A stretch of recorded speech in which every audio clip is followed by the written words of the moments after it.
Ñam ñam ñam, provecho con las creepypastas mis panas. Espero que les guste. Deja tu like por favor XD.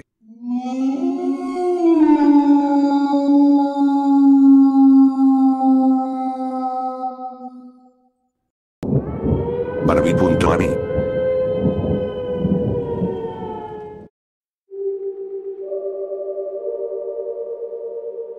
Hola.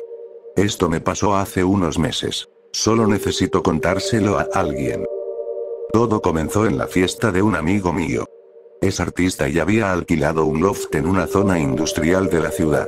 Si puedes imaginar cómo se veía Detroit en los años 20, así luce ese lugar. Un montón de fábricas antiguas apretujadas en unas 10 cuadras. La mayoría están abandonadas. Me pasé un poco de copas esa noche y decidí quedarme a dormir en un sillón del loft. Me desperté como a las 4 de la mañana. El sol aún no salía, pero había suficiente luz azulada para distinguir cosas. Fui al baño, con cuidado de no pisar a los que estaban tirados en el suelo. Mientras orinaba, miré por la ventana del baño y vi el panorama de decadencia urbana. Recordé cuánto me gustaban esos lugares. Oscuros, vacíos de vida, y, extrañamente, tranquilos. Volví al sillón e intenté dormir. Después de 45 minutos mirando el techo, decidí que ya no quería estar ahí. Tragué mi orgullo y desperté a mi novia para pedirle que me recogiera, porque caminar por esas calles vacías a esa hora no era una opción. Como es una novia increíble, no le importó. Me dijo que estaría en unos 30 minutos y que me llamaría cuando llegara. Mi celular murió 10 minutos después, así que decidí sentarme junto a la ventana a esperarla. Estuve ahí un rato. Eventualmente, el sueño me fue venciendo.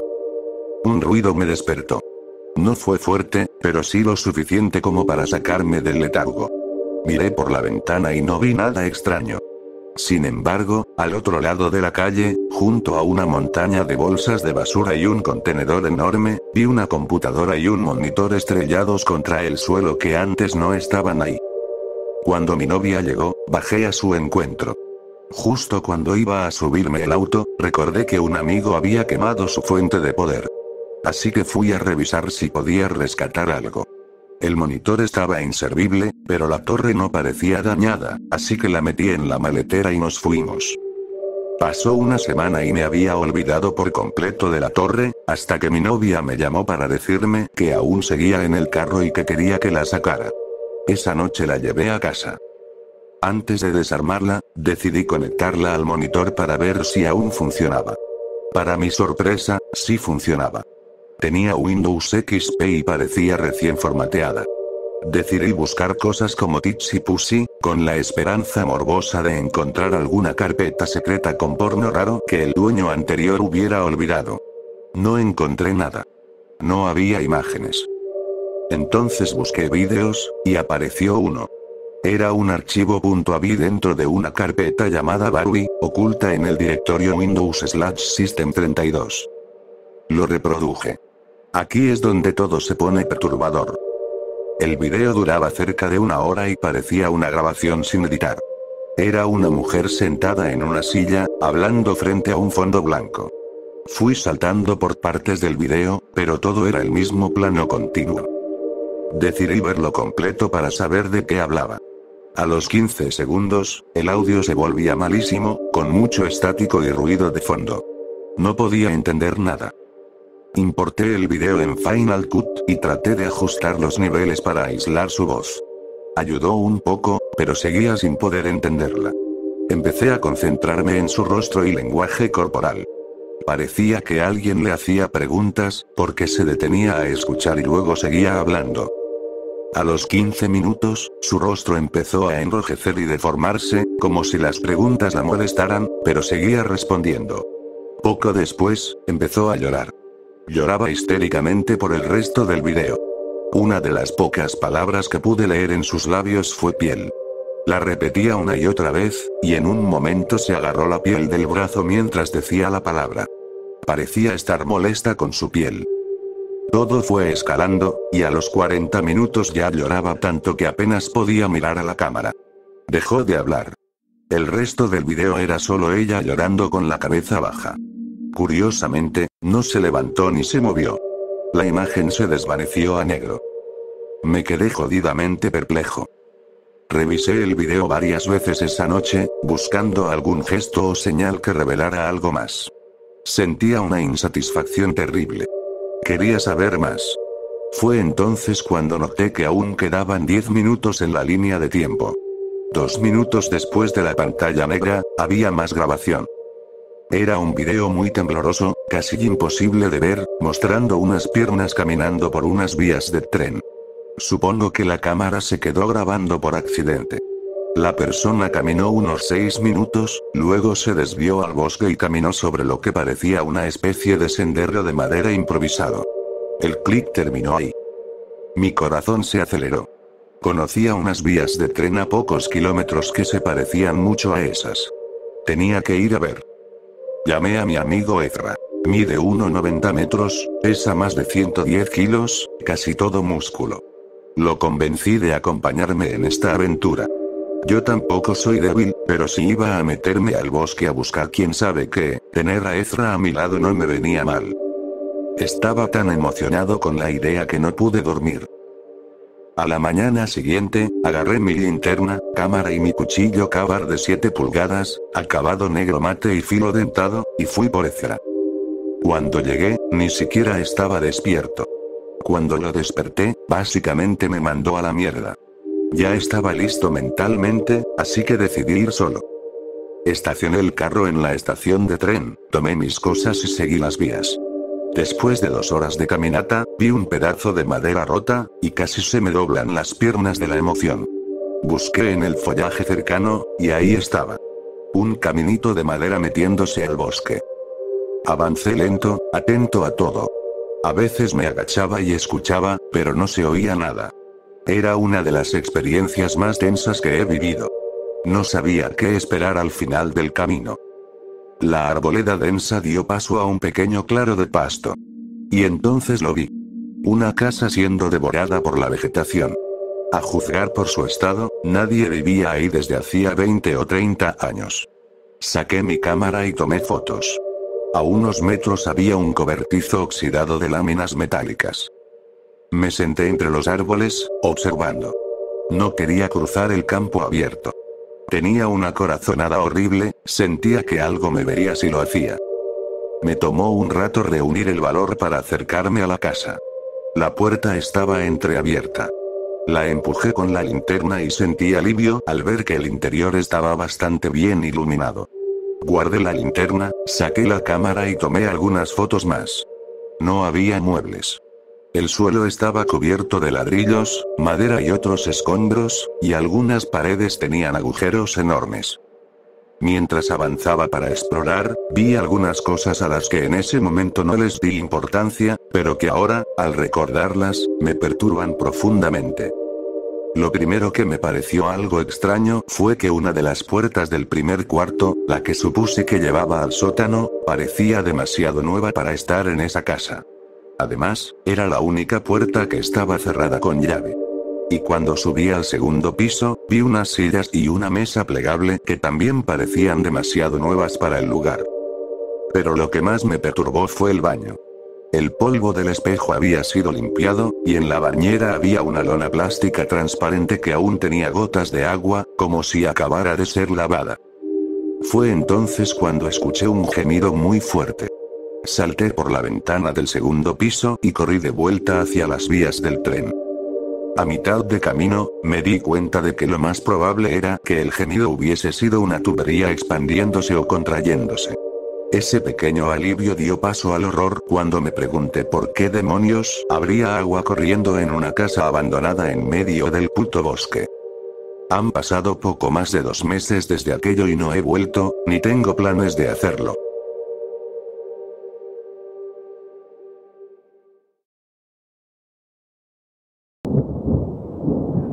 Conocí a una anciana que coleccionaba espejos rotos.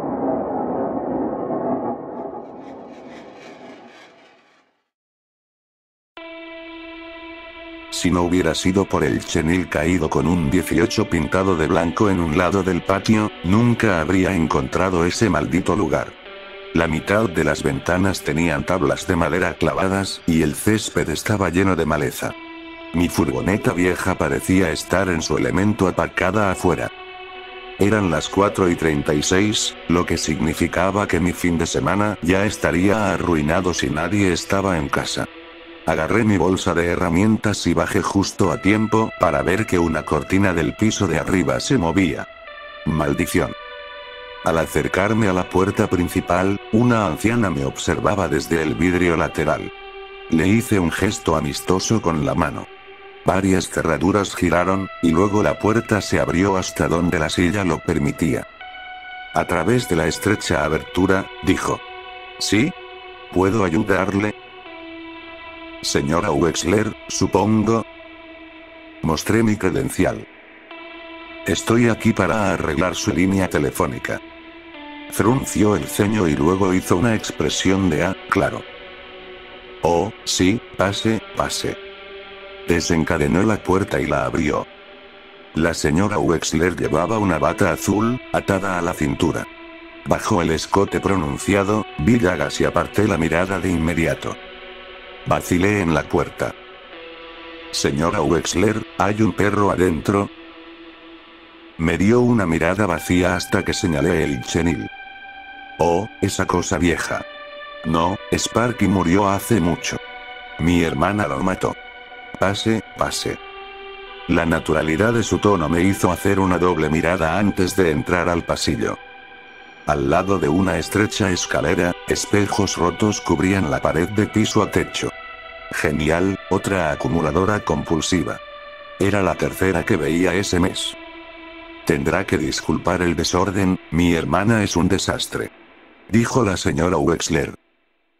Ha pasado bastante tiempo desde que tuvimos visitas. ¿Cuál era su nombre, querido? Dan. Oh, eso es. La señora Wexler se giró hacia las escaleras y gritó. Estaba a punto de ofrecerle algo. No escuché nada. Me anoté mentalmente revisar mi audición. Se volvió hacia mí. Déjeme prepararle un vaso de limonada, querido. Hace tanto calor, debe de estar seco de sed. Me guió a la cocina y abrió uno de los gabinetes. Los vasos dentro estaban cubiertos de telarañas. Los vellos de mi antebrazo se erizaron. Está bien, en realidad no tengo sed. Dije. Si pudiera señalarme el enchufe roto, me pondré a trabajar. ¿Está seguro? Totalmente. Está bien, entonces vamos a... ¿Qué? Se escucharon crujidos mientras la señora Wexler giraba el cuello hacia el pasillo. No, dijo que no tenía sed. Parecía agitada. Definitivamente no había otra voz, pero la experiencia me había enseñado que era mejor callar en esas situaciones. La señora Wexler gritó. Sí, subiremos en un minuto. Tranquilízate. Guardó el vaso. Honestamente, esa mujer puede ser muy impaciente. El enchufe está arriba, sígame. Al pie de las escaleras, se detuvo y miró hacia atrás. Oh, y cuando lleguemos, será mejor que ignore a mi hermana. Bajó la voz y se tocó la frente llena de arrugas. Está un poco perturbada mentalmente. No hay problema. Dije, finalmente. La señora Wexler me condujo por las escaleras, pasando varias tablas faltantes y un montón de marcos de espejos vacíos, hasta llegar a una habitación oscura. Un sillón manchado estaba pegado a la pared del fondo. Los apoyabrazos estaban destrozados, casi como si un animal salvaje los hubiera arañado. La señora Wexler se acercó al asiento vacío. Bien, bien, ya llegamos. Puede dejar de gritar. Se giró hacia mí. Dan, esta es mi hermana Agatha. Agatha, Dan. La miré. Mucho gusto. Mi mirada se movía entre la señora Wexler y la silla desocupada. Señora. La anciana había perdido la cabeza. ¿Por qué siempre me tocaba con las locas? Bueno, al menos tendría otra historia divertida para contar en la oficina. En la esquina, una sábana negra cubría algo alto y rectangular. Al lado, un pequeño escritorio con un teléfono de disco antiguo encima. Dejé mi bolsa de herramientas junto al enchufe y empecé a trabajar. Después de unos minutos, la señora Wexler dijo: Agatha, qué vergüenza. Es joven como para ser nuestro nieto. Me estremecí, sin decir nada. Oh, no otra vez. Suspiró la señora Wexler. Miré por encima del hombro. Su rostro estaba enterrado en sus manos. Sí, sé que hace tiempo que no tenemos un visitante tan apuesto, pero eso no es excusa para... Agatha, detente ahora mismo. ¿Qué pensará Dan si sigues haciendo eso?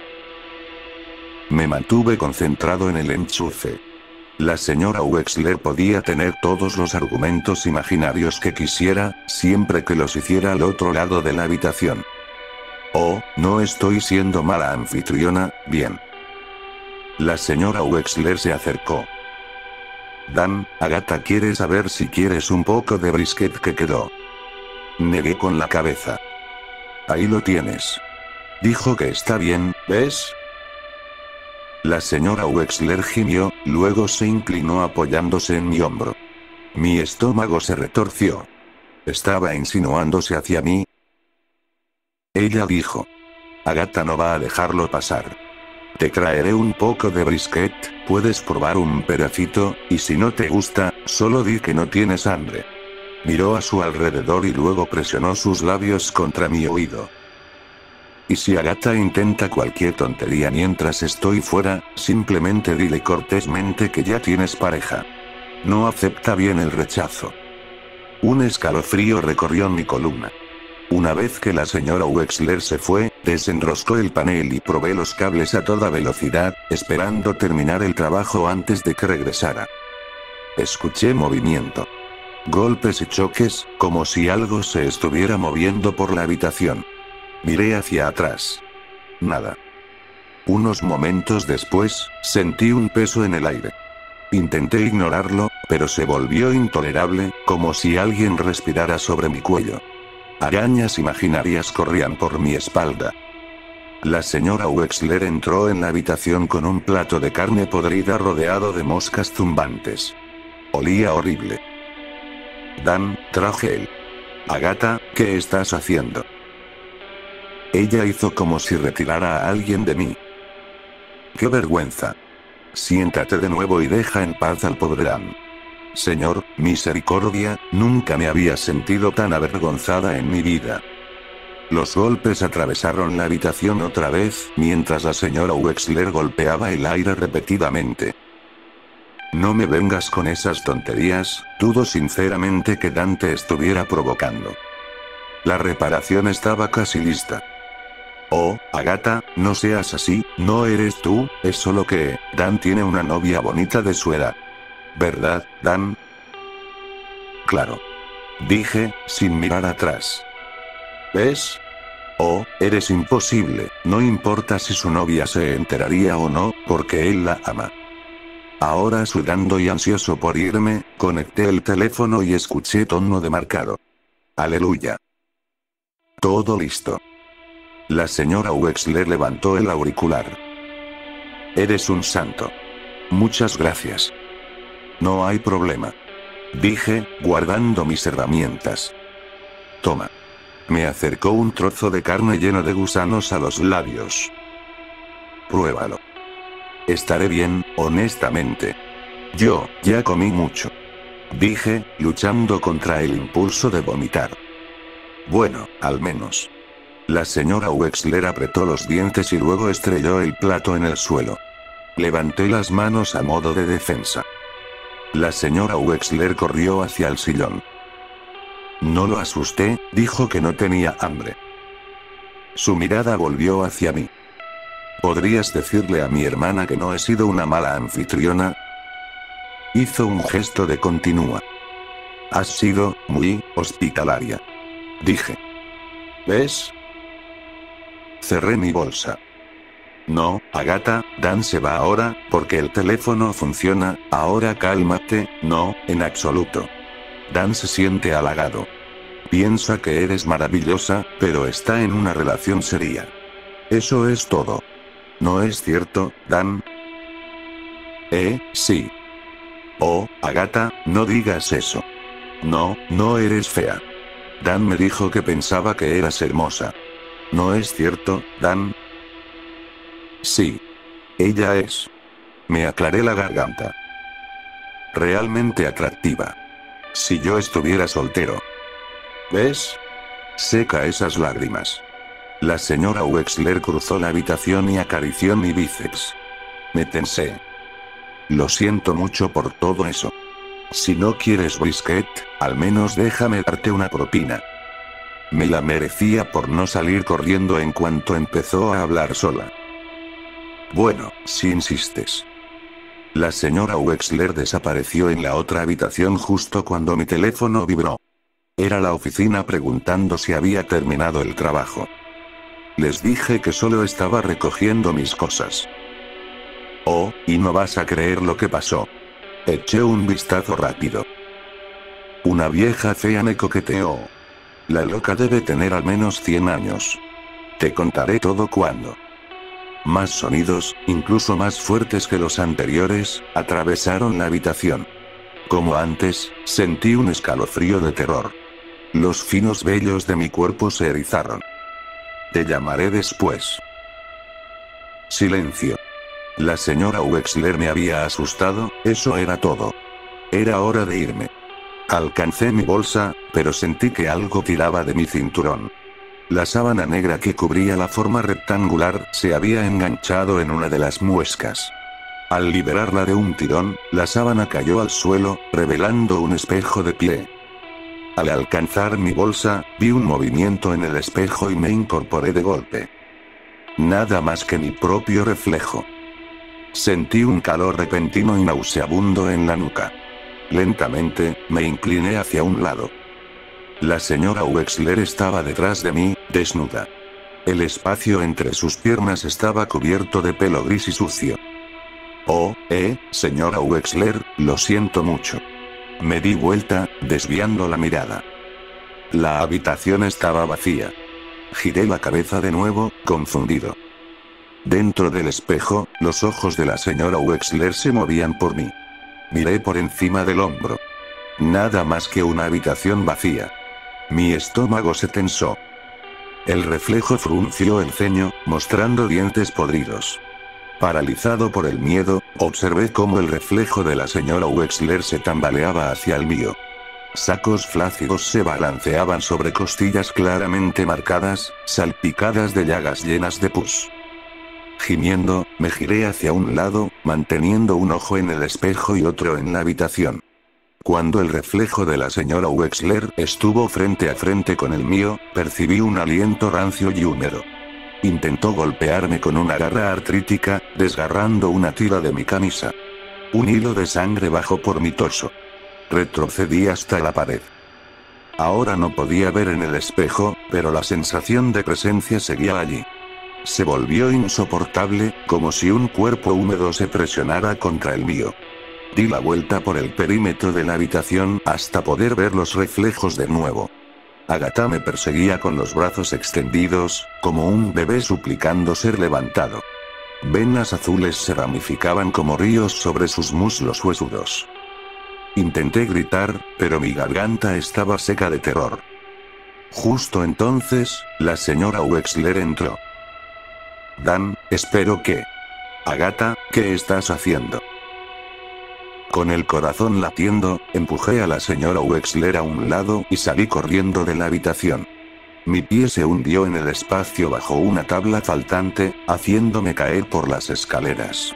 Un dolor punzante en mi tobillo derecho surgió al caer en el pasillo de abajo.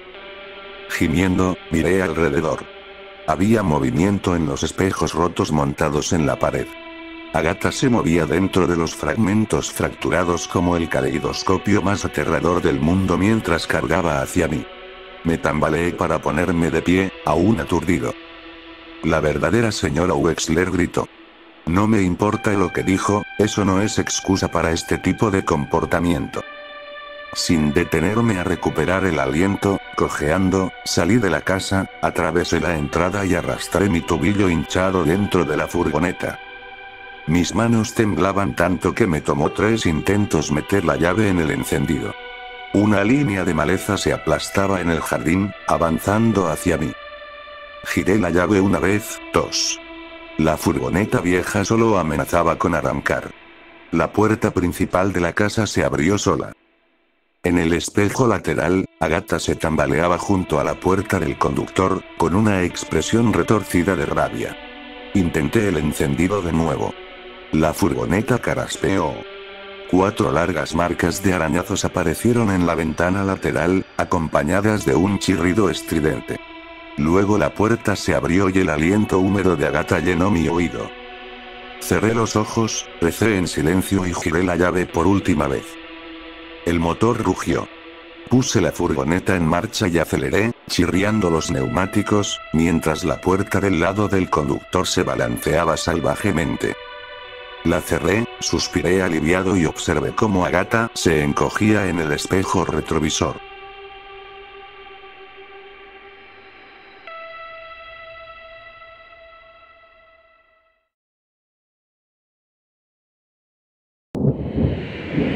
Ruby es el peor caso que he tenido como detective.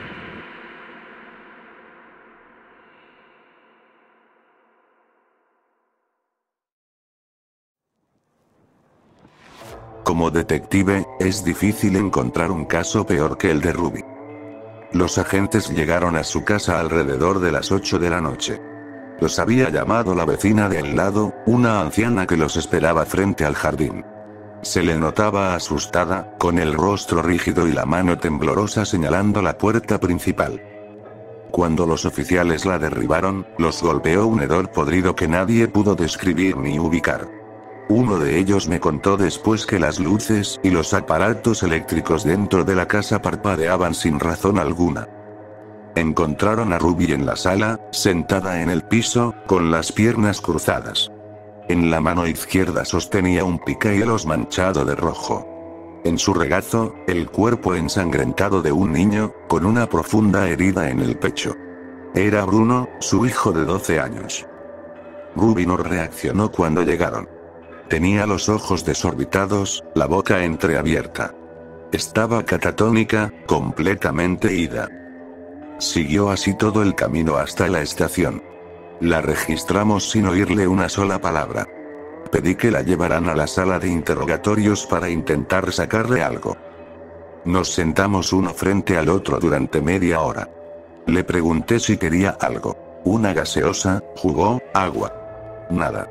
Le pedí que me contara qué le había pasado a Bruno. Silencio. Seguía mirando la pared, inmóvil. La dejé ahí un rato y fui por un café para pensar mi siguiente paso.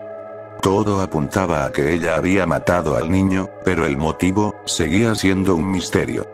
Tenía la sensación de que había algo más detrás.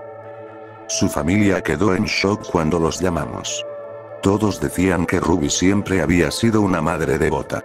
La vecina que avisó a la policía nos contó que solía cuidar a los niños cuando Ruby trabajaba, y que jamás había visto nada raro. Entonces entró mi compañero, con pasos rápidos y torpes. Energía de novato. Llamé al forense. Harán el examen preliminar del cuerpo en unas horas, tal como pidió. Dijo, esperando que lo felicitara o algo así. Le di las gracias y estaba por irme cuando me detuvo, incómodo. Pero no es una pérdida de tiempo. Parece que la mujer se volvió loca.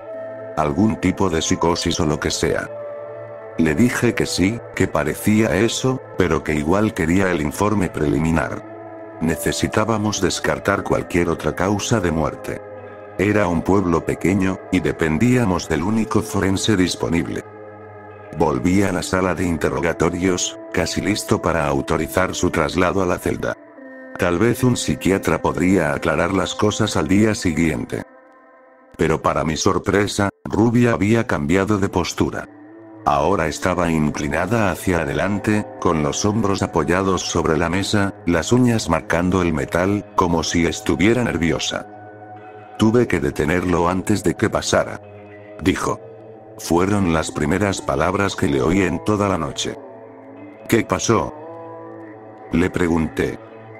Tuve que detenerlo antes de que se volviera como su hermano, respondió con voz temblorosa y áspera. Antes de que se volviera como Brady. ¿Qué tiene que ver Brady con la muerte de Bruno?, insistí, aliviado de por fin obtener algo. No respondió de inmediato. Solo bajó la cabeza, como si fuera a llorar. Tienes que matar a Brady también, continuó. O vendrá por su hermano. Brady era la pieza que faltaba. El otro hijo de Ruby, el mayor, de 15 años. La familia decía que era callado, pero problemático. Había estado involucrado en peleas en la escuela más de una vez, y los profesores tenían muchas quejas sobre su comportamiento. No estaba en casa cuando la policía llegó. Llevábamos horas tratando de contactarlo, sin éxito. Le pedí a Ruby que me dijera lo que sabía, que nos ayudara a encontrar al chico.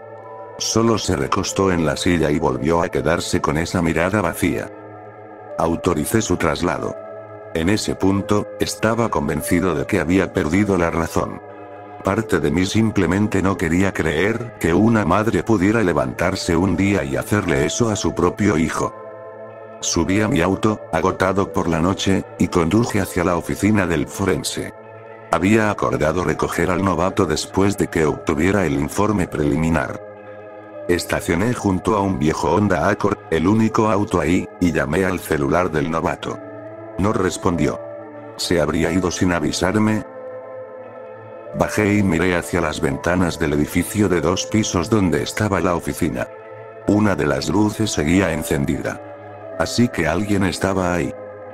Caminé hasta la reja, dispuesto a subir y ver qué pasaba. El vestíbulo estaba vacío, excepto por una mujer inmóvil frente al panel del ascensor, mirando los números con los ojos fijos. Para mi sorpresa, era la vecina de Ruby. La misma anciana que había llamado a la policía horas antes. ¿Qué hace aquí?, pregunté, confundido. Vino a buscar a su hermano, respondió, sin apartar la vista del panel. ¿Necesitan estar juntos?, le pregunté otra vez, aún más desconcertado, pero me repitió lo mismo. Eso del hermano. ¿Se refería a Brady?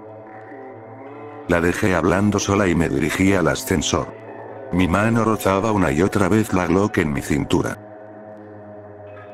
El pasillo del segundo piso estaba oscuro, y había algo en el aire que se sentía mal. Era invierno, hacía un frío helado afuera, pero ahí dentro debía hacer más de 30 grados. La única luz venía de un foco que parpadeaba como si no supiera si estaba vivo o muerto.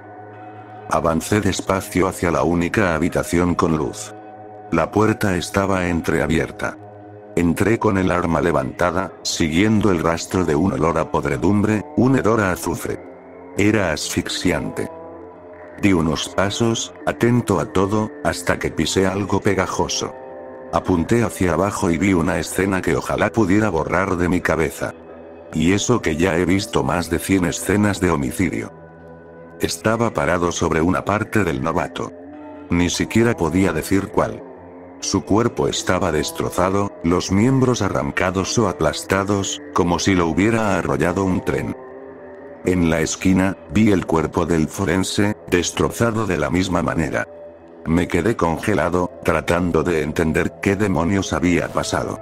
Entonces escuché pasos detrás de mí, viniendo del pasillo.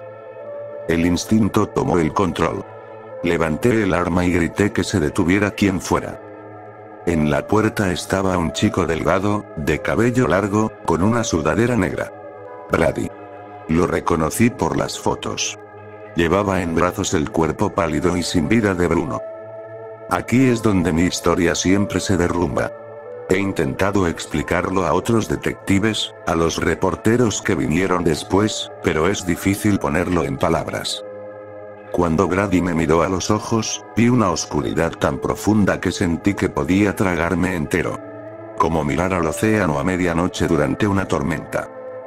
Duró un segundo, quizá menos, pero supe de inmediato que eso no era un chico. Era un monstruo, aún cubierto por la piel pálida de un niño. Había algo dentro de él. Y cuando su mirada se cruzó con la mía, me quedé paralizado. Los brazos me cayeron, las piernas dejaron de responder, apenas podía respirar. Brady se alejó hacia el ascensor, como si nada hubiera pasado. Y yo me quedé ahí, inútil, por lo que pareció una eternidad. Cuando por fin reaccioné, corrí hasta la ventana y vi a Brady en el estacionamiento. Estaba colocando el cuerpo de Bruno en el asiento trasero del Honda Accord. Luego subió al auto, y la anciana se marchó con él al volante.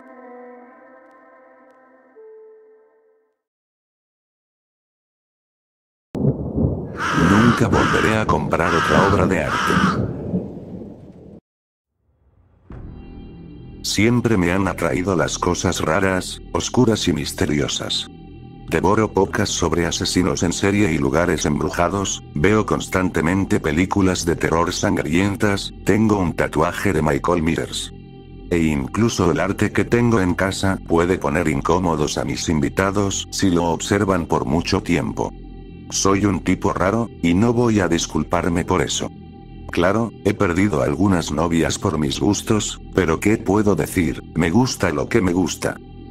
Hace unos meses, un escultor increíblemente talentoso apareció en la escena artística local y, en cuestión de semanas, se convirtió en el centro de atención de toda la comunidad.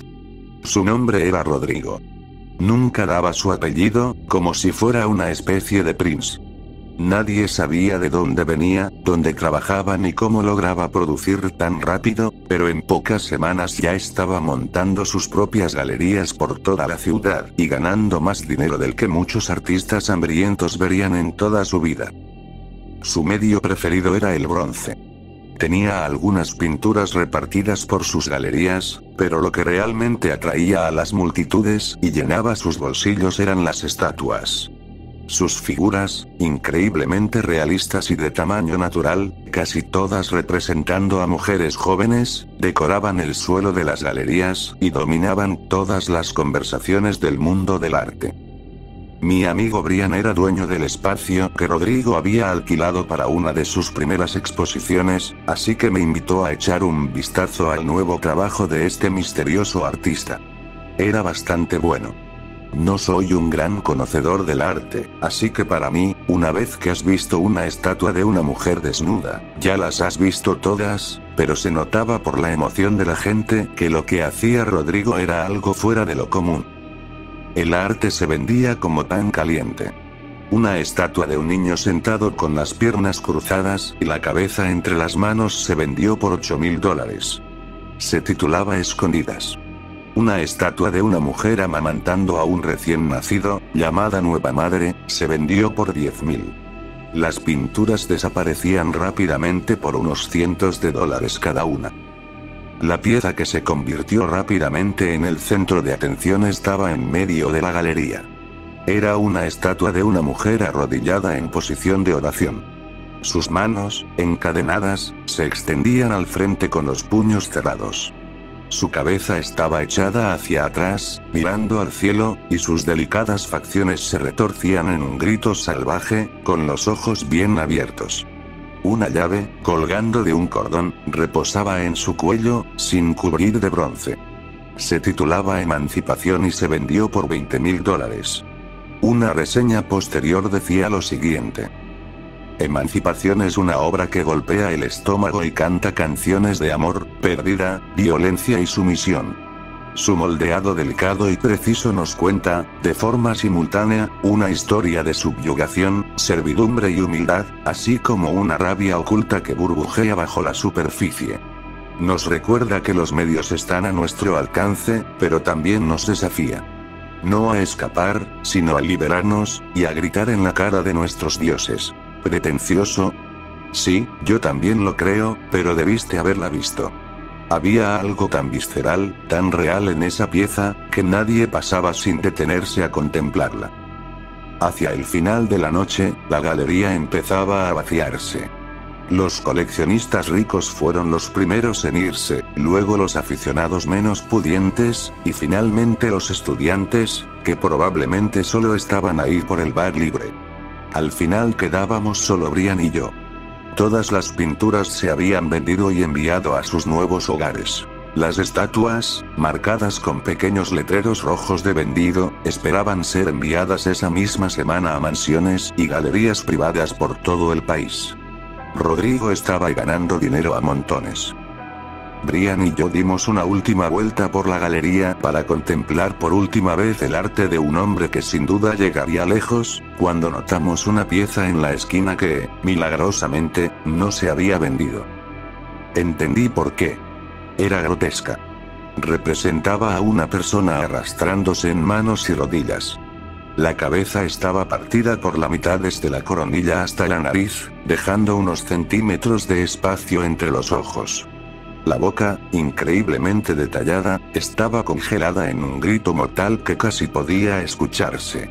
El bronce no parecía moldeado, sino derramado sobre una forma y dejado endurecer, con largos hilos de metal solidificado goteando desde la cabeza, los hombros, los brazos y el torso. La cabeza dividida y la forma distorsionada del cuerpo hacían difícil saber si era un hombre o una mujer. Me encantó. Claro que sí, me gustan las cosas raras. Se llamaba El Comienzo. No podía apartar la vista de ella. Dejé que Brian terminara con su lista de tareas antes de cerrar la galería, mientras yo seguía ahí, observando la obra. Estaba hipnotizado. Ni siquiera escuché la puerta abrirse ni la conversación detrás de mí hasta que sentí un toque en el hombro. ¿Te gusta?, preguntó una voz suave detrás de mí. Me di la vuelta y vi a un hombre mayor. Delgado, de piel bronceada y cabello entrecano. Vestía una camisa negra abotonada, pantalones negros y zapatos de cuero del mismo color. Era Rodrigo. Me encanta. Le respondí. Pasó un momento de silencio entre nosotros. El hombre parecía esperar algo más de mí. Nunca he sido de esos que realmente entienden el arte, así que intenté imitar a los críticos que había escuchado en la galería más temprano esa noche. Creo que expresa algo profundo. Dije. Que todos somos solo animales arrastrándonos fuera del caldo primordial. Sin razón, sin conciencia, sin entendimiento. Ni siquiera el sentido más básico de vida o muerte, bien o mal, correcto o incorrecto. Gracias a Dios no era fan de Halloween, porque esa última parte era una cita del Dr. Loomis. Ya veo, dijo entusiasmado. Su acento era difícil de ubicar. ¿Sudamericano? ¿O un hombre fingiendo serlo? Debe irse. Debes tenerla. No. Reí. No hay forma de que pueda pagarla. La estatua más barata que vendiste hoy costó $8,000. No hay manera de que pueda quedármela. El anciano tomó mis manos y me miró fijamente a los ojos. ¿Y qué tal por $1? Dijo sonriendo. Debe irse. Todo debe irse. Una vez que el arte está en el mundo, no puedo volver a llevarlo a mi casa. Haré más. Venderé más. Tomó mi mano y la colocó sobre la estatua. Esto te pertenece ahora. Tú. Gritó Rodrigo a Brian, que escuchaba desde la esquina con una escoba en la mano. Toma los datos de este hombre y asegúrate de que esta pieza sea enviada a su casa. La boca de Brian se quedó abierta mientras yo le entregaba $1 al artista que pronto sería famoso. El anciano me arrebató el billete, guiñó un ojo, se dio la vuelta y se fue. Brian seguía con la boca abierta. Ninguno de los dos podía creer lo que acababa de pasar. Permanecimos en silencio hasta que Brian lo rompió. Maldito suertudo. Dijo. Si alguna vez la vendes, quiero la mitad. La estatua llegó a mi puerta una semana después. Había estado reorganizando mis muebles durante 7 días, tratando de decidir dónde colocar mi nueva obra. ¿La sala? No, veo demasiadas películas de terror y no quería tenerla ahí mirándome con sus ojos ciegos mientras lo hacía. ¿El dormitorio? Definitivamente no. ¿El centro del vestíbulo? Sería un gran tema de conversación, pero como ya mencioné, había perdido demasiadas novias por mis gustos raros, y con esa monstruosidad dándote la bienvenida en la entrada, jamás volvería a entrar una mujer en mi casa. Decidí ponerla en mi oficina, a la derecha de mi escritorio, mirando hacia la puerta como un tipo de perro guardián posapocalíptico deformado. Un equipo de hombres enormes cargó la estatua por el pasillo hasta la oficina. Gruñían y maldecían todo el camino, y yo solo pensaba en que no la fueran a soltar. No porque me preocupara dañar mi estatua gratuita, sino porque probablemente destrozaría el piso de madera, y no tenía dinero para lidiar con eso. Después de media hora, lograron colocarla junto a mi escritorio y quitarle la espuma y el plástico de burbujas que la envolvían. Cuando retiraron la última capa de plástico de la cabeza, una sensación de peso llenó el aire, como si la habitación se hubiera vuelto más densa. Los hombres se quedaron callados, observando la figura en silencio. Yo solo pensaba: ¿se supone que debo darles propina? ¿O ofrecerles limonada? Uno de ellos rompió el silencio. «Eres un tipo muy jodido, ¿eh?» Y los hombres salieron de mi casa. Los sueños comenzaron esa misma noche. O al menos eso creo. Apenas recuerdo la mayoría. Sabes cuando tienes una pesadilla y tratas de recordarla, pero cuanto más te esfuerzas, más borrosa y lejana se vuelve. Es extraño cómo una imagen puede ser tan nítida, tan peligrosa un segundo, y al siguiente se desvanece entre los dedos, fugaz y efímera. Esa primera noche desperté sudando, jadeando en la oscuridad, con las manos tan apretadas en puños que mis uñas dejaron cortes superficiales en mis palmas. Me quedé sentado en la oscuridad tratando de recordar. ¿Qué me despertó? ¿Tuve una pesadilla? ¿Por qué no puedo recordarlo? No volví a dormir el resto de la noche, demasiado cargado de adrenalina por un terror olvidado como para cerrar los ojos. Esa mañana salí de mi habitación antes de que saliera el sol para beber una cantidad inhumana de café antes del trabajo. Caminé por el pasillo oscuro de mi casa y solté un suspiro al cruzar la puerta de mi oficina y ver la monstruosa estatua observándome desde una esquina en penumbra. Había olvidado por completo que estaba ahí. Definitivamente iba a necesitar tiempo para acostumbrarme.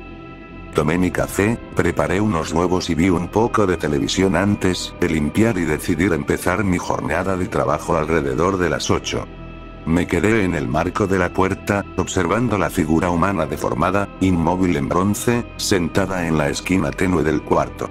La imagen de la estatua trajo un recuerdo olvidado a mi mente como un relámpago. Un grito. Un grito agudo, desgarrador, capaz de romper los vidrios, me había despertado esa mañana. Estaba seguro. Pero, ¿fue mi grito? Obviamente había tenido una pesadilla. Todavía estaba empapado en sudor. Era fuerte y agudo, lo cual no sonaba como yo, pero quién sabe qué ruidos puede hacer el cuerpo cuando uno duerme. Unas semanas antes había hecho ruidos bastante vergonzosos, viendo El Exorcista a la luz de las velas. Sí, soy raro, lo sé. Tal vez ni siquiera hubo un grito, y solo era mi mente tratando de dar sentido a lo que fuera que me había aterrorizado en sueños, pero probablemente fue mi propio grito. Me senté a trabajar, o al menos lo intenté. Trataba de concentrarme en las hojas de cálculo, pero mis ojos se desviaban una y otra vez hacia la esquina derecha, donde la estatua goteaba en formas extrañas. Cada vez que intentaba enfocarme en los papeles, mi vista se desplazaba lentamente hacia ella cada 5 minutos. No estaba logrando nada. Me serví más café. Aún sin concentración. Di una vuelta a la manzana. Nada.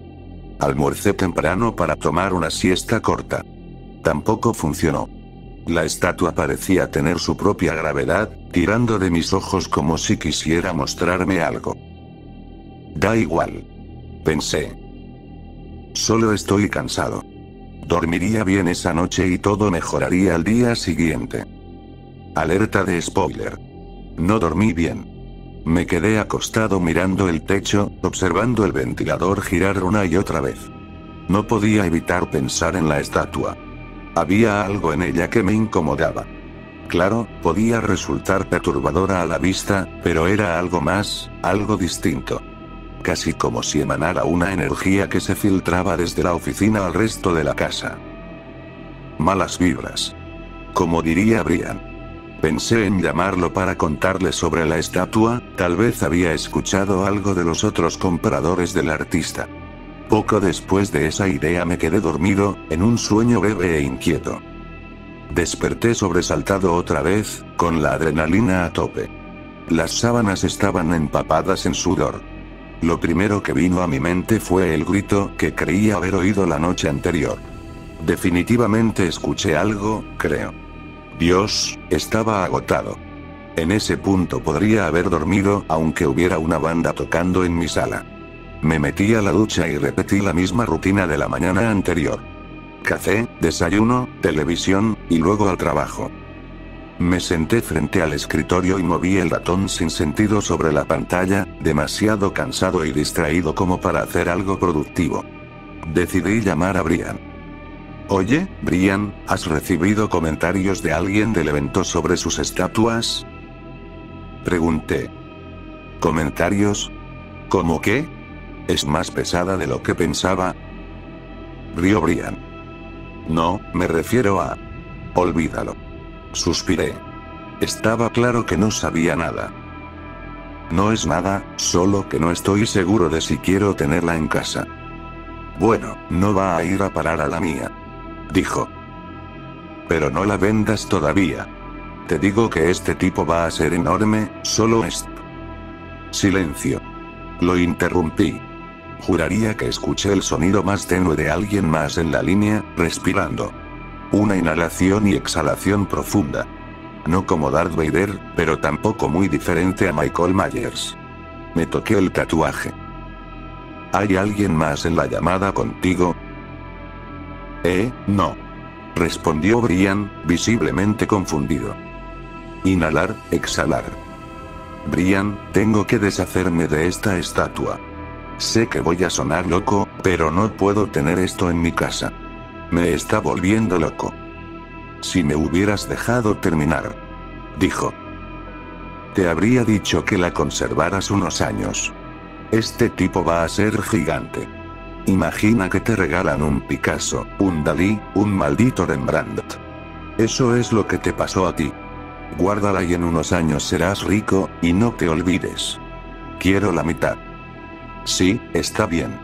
Murmuré, tan agotado que apenas hablaba. Inhalar, exhalar. Tengo que irme. Hablamos luego. Dijo Brian, y colgó. 3 años. No había forma de que pudiera soportar eso. Giré mi silla y miré la estatua. Seguía igual que siempre, congelada en un estado constante de tortura. Su cabeza partida por la mitad, los ojos abiertos en un terror ciego, la boca retorcida en un grito espantoso. Inhalar, exhalar. Salté de la silla. ¿Qué demonios? Grité. Lo juro por Dios, la estatua respiró. No lo vi, no se movió como si tuviera pulmones, pero lo escuché. Lo juro, lo escuché. Estaba sentado a menos de 1 metro, y estaba seguro. Esa maldita cosa estaba respirando. Me quedé quieto en el marco de la puerta, mirando hacia la estatua. No hablé y traté de controlar mi respiración lo más que pude, para no confundir la mía con la suya. No estoy seguro de haber parpadeado en los primeros 5 minutos que estuve ahí. Si volvía a respirar, quería verlo. Necesitaba verlo, aunque solo fuera para probarme que no estaba perdiendo la cabeza. Pero cuanto más la observaba, más paranoico me sentía. El vello de mis brazos se erizó, la boca se me secó. Sentía que el aire salía de la habitación. No podía quitarme la sensación de que en cualquier segundo esa figura torturada inhalaría, o parpadearía, o tensaría sus músculos para lanzarse sobre mí, con las manos extendidas hacia mi cuello. Fui al dormitorio, tomé una sábana extra y regresé a la oficina. Cubrí la figura de bronce y volví a sentarme para trabajar. No ayudó. En realidad, lo empeoró. ¿Y si estaba parpadeando ahí debajo? ¿Y si ese grito de angustia se había transformado en una sonrisa amenazante? De vez en cuando la sábana se movía un poco por el aire acondicionado, apenas unos milímetros, y eso bastaba para que mi mente entrara en pánico. No pude soportarlo más, así que abandoné la oficina. Moví toda mi estación de trabajo a la cocina y me aseguré de cerrar bien la puerta de la oficina detrás de mí. Recuerdo que me reí solo, pensando. No entraré a esa habitación por 3 años, fácil. La cocina era mejor. Bebí más café y logré adelantar algo de trabajo, pero nunca logré relajarme. Tenía los hombros tensos y los ojos se movían de un lado a otro ante cualquier ruido. Iba a acostarme temprano otra vez. Necesitaba dormir. Antes de ir a la cama, descargué una aplicación para grabar sonidos durante la noche. Se supone que es para gente con apnea del sueño o que habla dormida, no para personas con estatuas demoníacas, pero serviría. La configuré, puse el teléfono en la mesita y traté de dormir. Dormir me fue más fácil esa noche, probablemente porque no había dormido en 2 días, pero puedo adivinar cómo desperté. Desperté en el piso de mi dormitorio, sudando y jadeando por aire. De inmediato tomé mi teléfono y puse la reproducción del audio grabado durante la noche. Era un archivo pequeño. Solo había dormido unas 3 horas. Las primeras 2 horas de la grabación no tuvieron nada relevante, apenas algo de ronquidos y una tos, pero unos 10 minutos antes de que me despertara la grabación empezó a ponerse, fea. Mis ronquidos se fueron apagando hasta un patrón de respiración normal antes de degradarse en un sollozo. Sonaba como un niño asustado. Podía oírme temblar en el audio, luego 6 golpes fuertes, cada uno separado por unos 2 segundos. Los siguientes 10 segundos fueron de un silencio mortal, luego el chirrido largo y lento de la puerta de mi dormitorio al abrirse. Los 4 minutos siguientes fueron más de mis sollozos acompañados por otro sonido. Inhalar, exhalar. Entonces, un grito desgarrador, que partía la cabeza y entumecía la mente, estalló desde mi teléfono. El grito de alguien con dolor, el grito de alguien siendo torturado, el grito de un espíritu vengativo. Se escuchaban 3 sonidos de fondo durante el grito.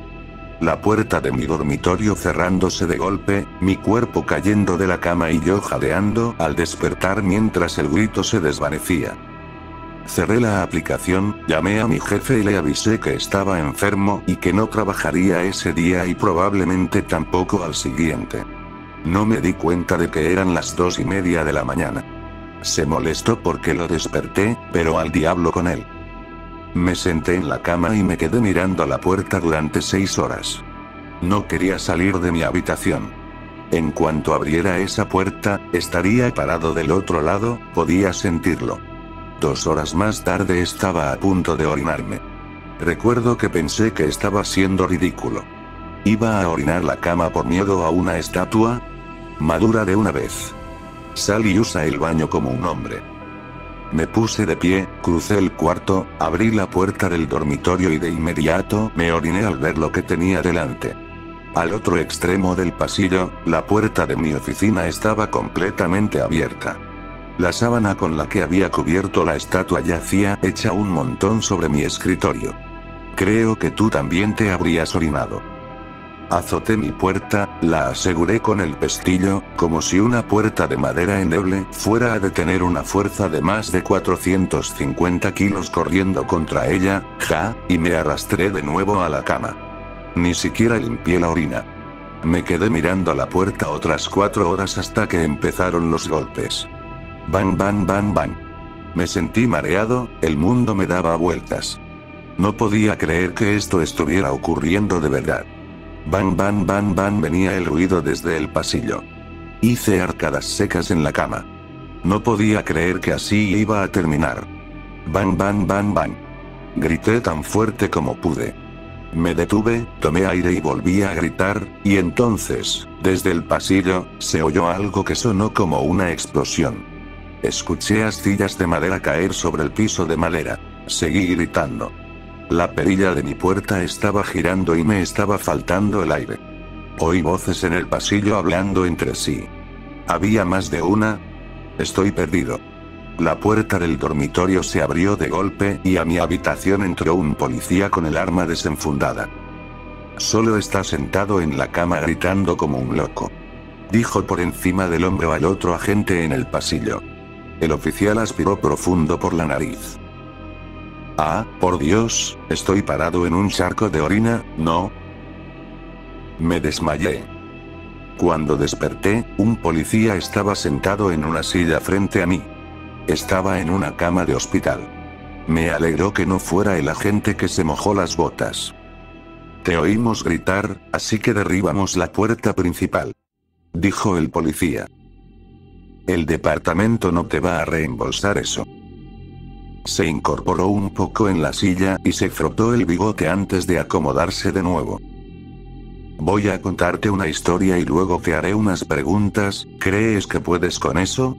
La enfermera dice que has estado con deshidratación y agotamiento, pero has dormido casi 24 horas, así que supongo que ya estás mejor. Asentí. Me contó la historia de un hombre de negocios. Había fundado su propia empresa de plomería a los 20 años, la hizo crecer, la llevó a nivel nacional y la vendió a los 60 por casi $100 millones.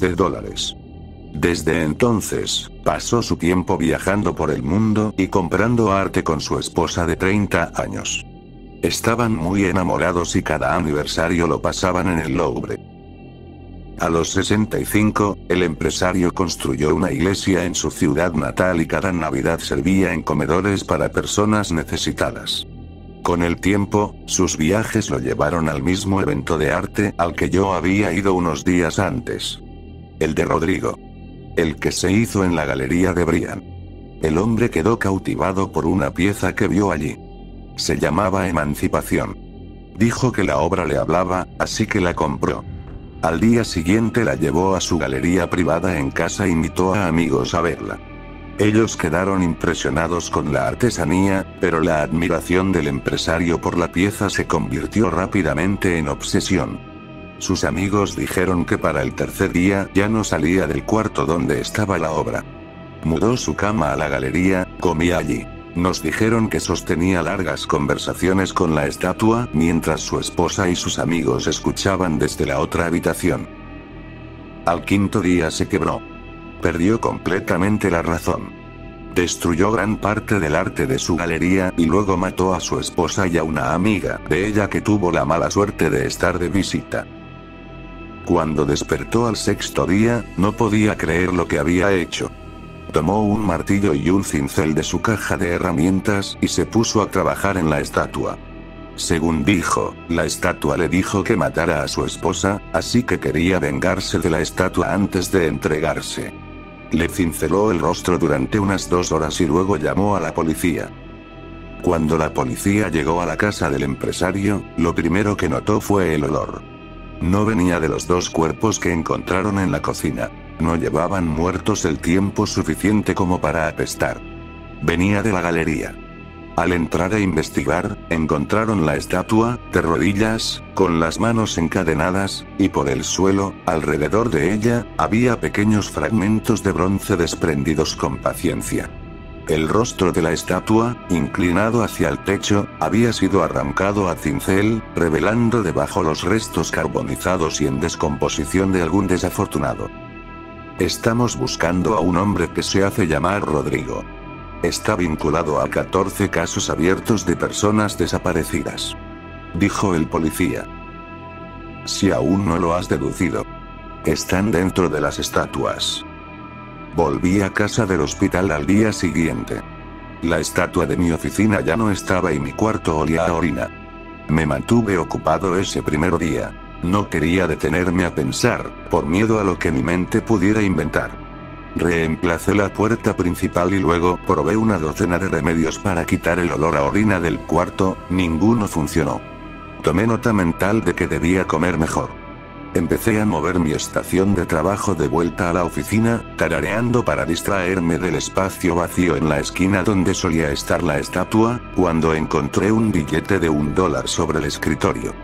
Lo tomé y lo doblé entre las manos. En el reverso, escrito con marcador negro, decía: ella fue la primera.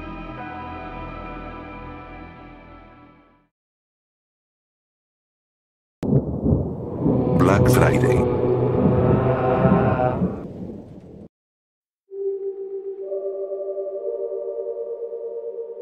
Un evento particular ocurre el día después de Acción de Gracias. Lo llaman Black Friday, una práctica de larga data entre el pueblo estadounidense.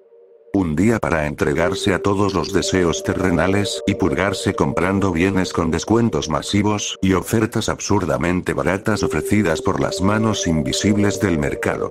Mi familia celebraba con entusiasmo la llegada de este día tan esperado.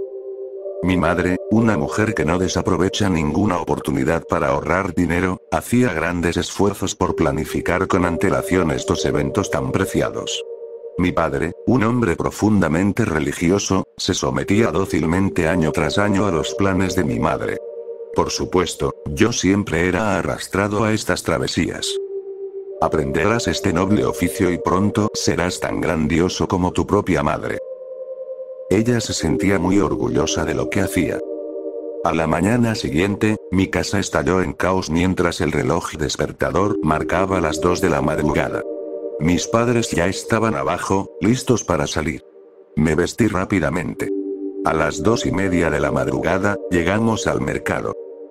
¿Qué clase de fuerzas sobrenaturales impulsaban a estas personas a salir de compras a esas horas? Jamás lo sabré.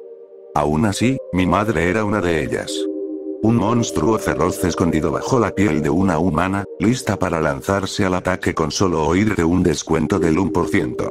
Pronto me tenía agarrado de la muñeca, arrastrándome por toda la plaza, contándome todos los trucos y secretos familiares para encontrar los productos indicados.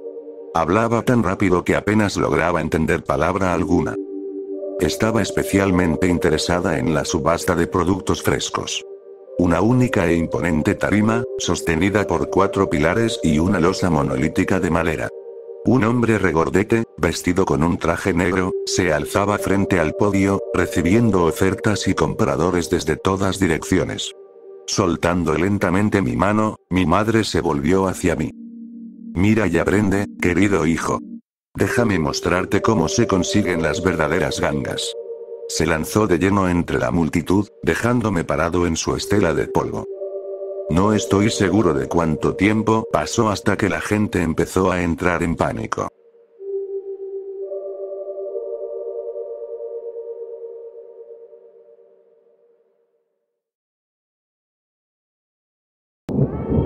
Televisores.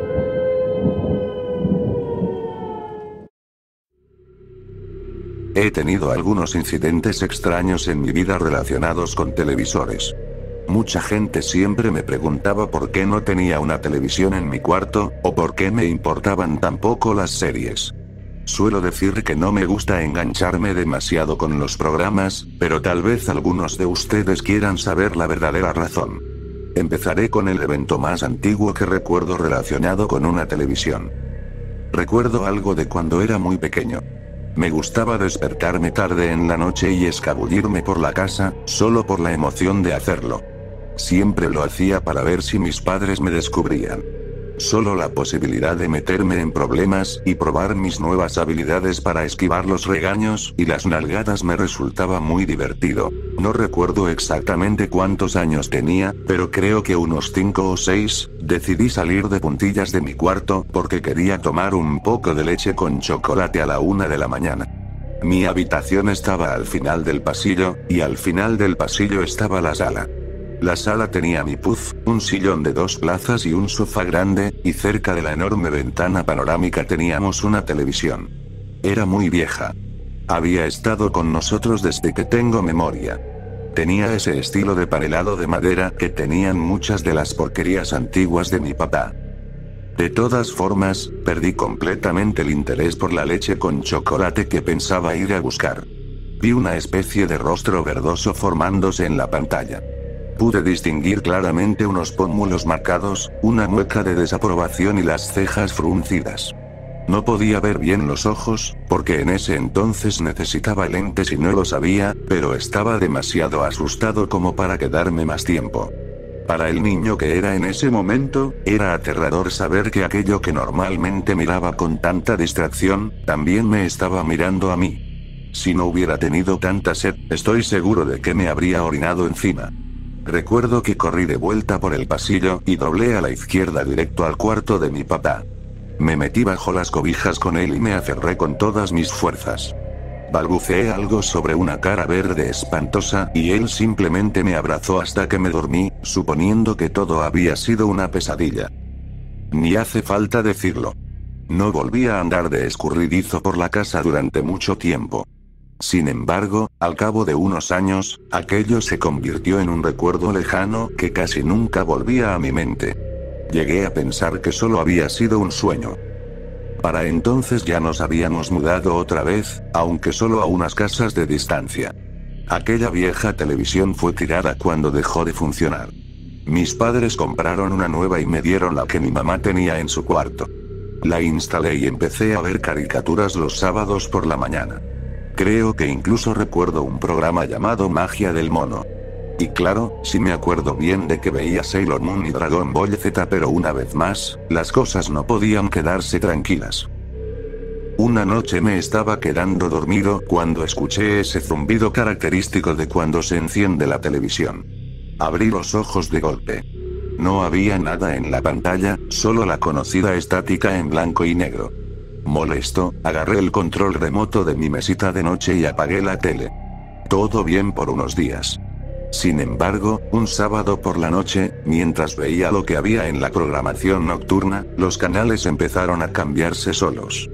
Yo seguía peleando con el televisor usando mi fiel arma: el control remoto. Mis esfuerzos fueron inútiles. Al final me rendí, lo apagué y lo desconecté antes de que me sacara más de quicio. No pasó mucho tiempo hasta que lo volví a conectar para ver algo después de la escuela. No recuerdo qué noche fue, pero estaba en mi rutina habitual de evadir la tarea. Normalmente la hacía en el autobús, durante el almuerzo o entre clases. Mi lógica era: si estoy en la escuela, debería hacer el trabajo ahí, no en mi casa, donde se supone que debo tener tiempo libre. Así que volví a enchufar la televisión y me senté frente a la pantalla como cualquier preadolescente flojo. Las imágenes coloridas fueron reemplazadas por la nieve estática en blanco y negro, como si el canal hubiera cambiado. En la esquina superior derecha aparecieron unos números verdes digitales. 02. Nosotros no teníamos canal 2, así que lo único que salía eran puntos blancos y negros con un sonido horrible. Cambié el canal a lo que estaba viendo, solo para que volviera al 02 al instante. Gruñí y lo intenté de nuevo, pero esta vez el control ni siquiera respondía. En su lugar, ese leve zumbido que había oído se volvió mucho más fuerte, cada vez más. Mi corazón comenzó a acelerarse y sentí que iba a entrar en pánico. No sé por qué estaba tan asustado. Arranqué el cable de la pared y cargué la tele hasta la entrada, dejándola junto a la basura. ¿Qué pasa, cariño?, me preguntó mi mamá. Está rota, le respondí. No hizo más preguntas. ¿Quieres que te compremos otra, amor?, me dijo, notándose un poco preocupada. Tal vez parecía molesto, y en ese tiempo yo era bastante consentido. Normalmente me daban todo lo que pedía. No, mamá. Está bien. No estaba estudiando bien con ella ahí. Me distraía mucho. Una vez más, me mudé. Esta vez fui a vivir con otra familia, ya que mis padres confiaban en ellos para cuidarme en mis años de adolescencia medio problemáticos. Durante mucho tiempo, volví a olvidarme de los sucesos extraños con los televisores. Recuerdo que durante mi adolescencia, el televisor viejo de esa casa comenzó a adquirir un tono verdoso bastante inquietante, hasta que finalmente lo desecharon. Después de eso, solía bromear diciendo que toda tele con la que tenía contacto se maldecía. Mi hermano, que no creía en nada de eso, solo se reía de mí cada vez que lo decía. Sin embargo, últimamente, me pregunto si de verdad será así. Mientras escribo esto en la computadora, me detengo por momentos. Las voces que escuchaba en la televisión del piso de arriba se han detenido. Ahora solo se escucha el siseo suave de la estática, y está comenzando a sonar cada vez más fuerte.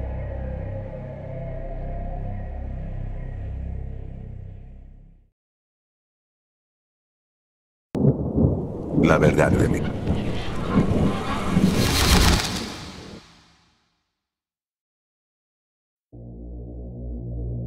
La vi, antes de que ella me viera a mí. Siempre le decía lo contrario a la gente, pero supongo que era porque nunca conoció la verdad. De hecho, hay muchas verdades que mi ex esposa nunca llegó a saber. Por ejemplo, nunca supo que mis padres la odiaban. Siempre la trataron con la suficiente cordialidad, pero a sus espaldas murmuraban comentarios desaprobatorios, como que no era digna de su hijo dorado. Eso nunca me importó, porque yo era una persona muy impulsiva y habría seguido a mi corazón hasta los confines del mundo. O al menos me gustaba creerlo. Otra cosa que nunca supo fue la verdad sobre mi profesión, y esta es la más grande de todas. Yo nunca fui un enfermero de turno nocturno, y en los últimos años tampoco trabajé como periodista. La verdad estaba pensada para protegerla a ella, pero como me importa muy poco lo que piensen extraños en internet, aquí la compartiré. Yo era un ladrón de tumbas. Puede que rías por lo ridículo que suena, pero si pudieras ver todas las cosas increíbles que encontré y acumulé a lo largo de mi vida, te morderías la lengua. Así fue como pagué la renta cuando nos atrasamos, como llevé comida a la mesa en los meses de depresión de mi esposa, como conseguí regalos para cada miembro de la familia en Navidad. Y nunca sentí ni una pizca de culpa, por si lo dudas. Esos seres inanimados no necesitaban las cosas que habían sido enterradas con ellos. Tampoco me daban miedo, por más podridos que estuvieran. Amaba mi trabajo, era un misterio en sí mismo. A veces hacía trampa y asistía a funerales con ataúd abierto para echar un vistazo a cualquier cosa valiosa, pero esos eran días de pereza. Todos esos relojes antiguos, collares de oro macizo, anillos viejos que hoy vuelven a estar de moda, y a menudo, cartas.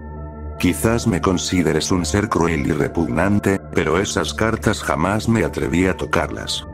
Eran palabras dirigidas a los muertos y, como seres humanos, las palabras son lo único que realmente tenemos.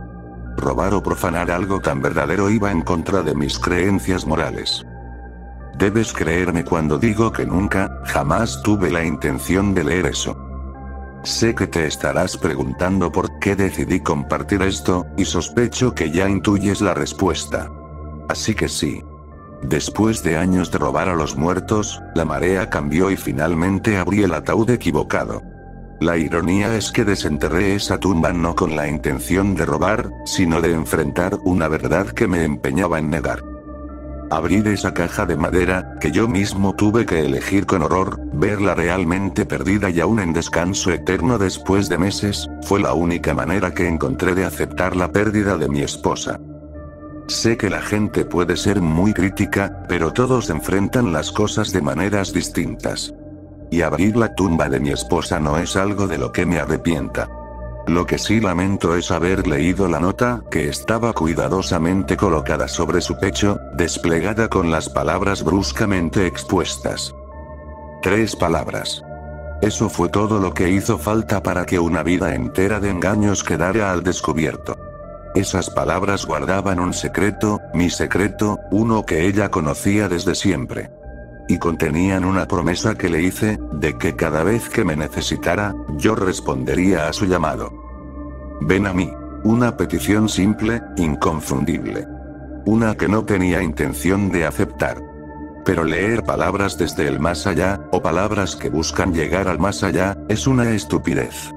Cualquier comunicación exitosa entre la vida y la muerte es fatal, y eso lo entendí en el momento en que leí esas palabras y vi como una sonrisa tironeaba de sus labios pálidos y muertos. Ella sabía que yo abriría su ataúd, lo sabía todo desde el principio. Siento que mis palabras pueden sonar confusas, pero sospecho que cualquiera estaría en un estado peor si tuviera un fantasma respirándole en la nuca. Así que iré a reunirme con ella ahora, aunque esté maldito y se me haya negado toda elección. No hay tiempo suficiente para explicar más, pese a la enorme cantidad de hallazgos que me quedan por contar. Solo dejaré aquí una advertencia, para todos los ladrones de tumbas presentes y futuros.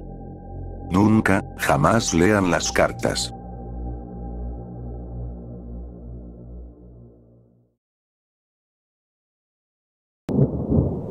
Por favor, no intentes esto.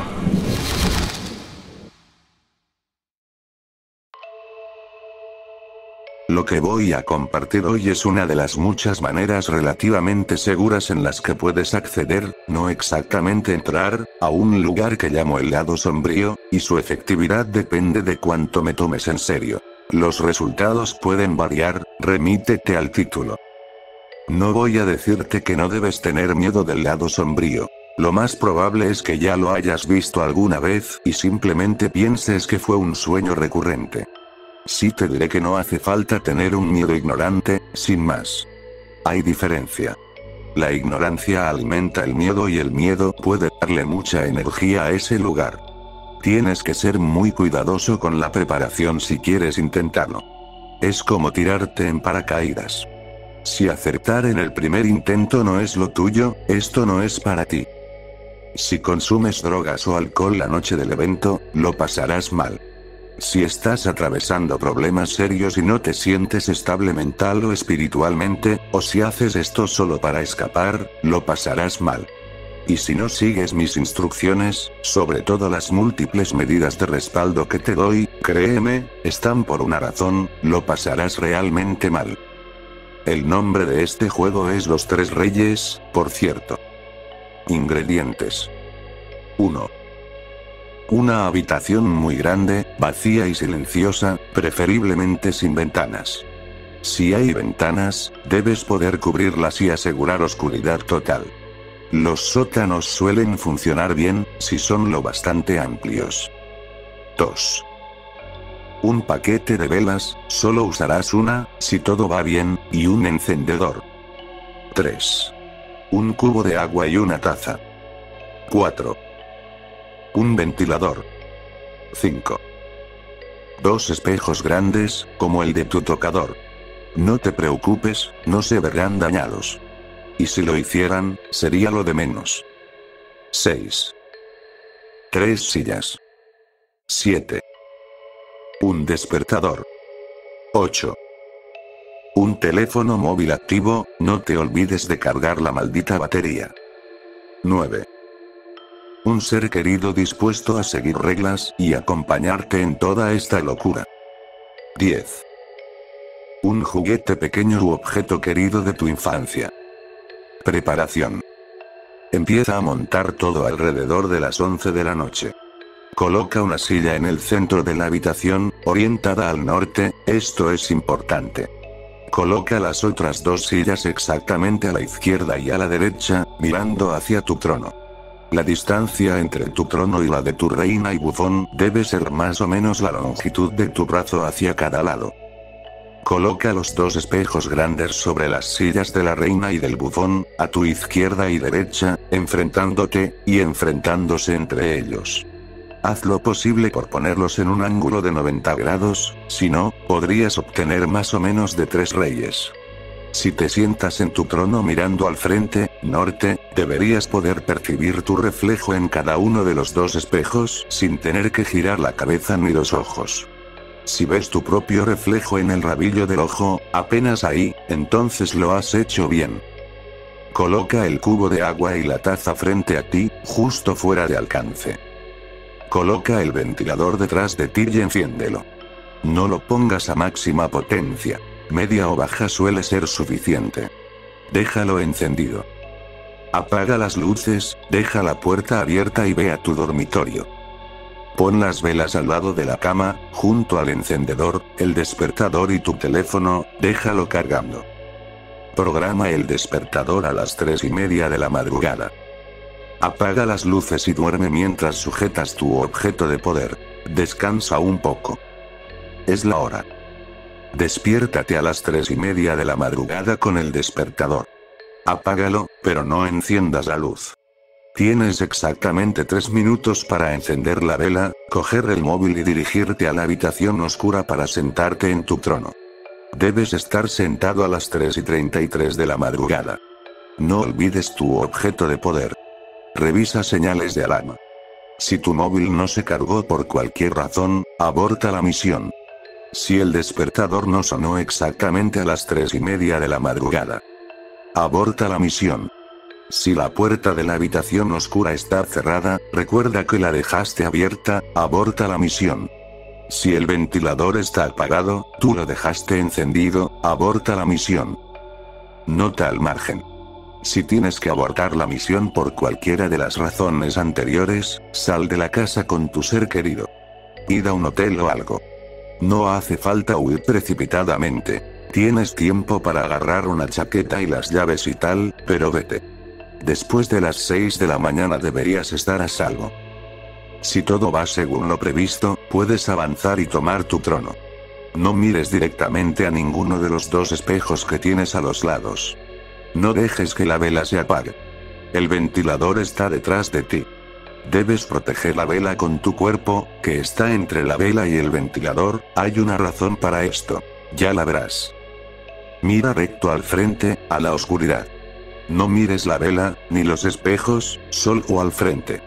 Los lectores más avispados habrán notado que no dije durante la preparación cuál silla era la de la reina y cuál la del bufón. Eso es porque es tu trabajo descubrirlo. Y desde su punto de vista, tú eres o su reina o su bufón también. De ahí, 3 reyes. No voy a desvelar lo que ocurre después. Baste decirle que no estarás solo y que si tienes preguntas, recibirás respuestas. A veces en forma de nuevas preguntas, pero bueno, ¿no es esa la historia de la humanidad? Quédate donde estás y procura no moverte.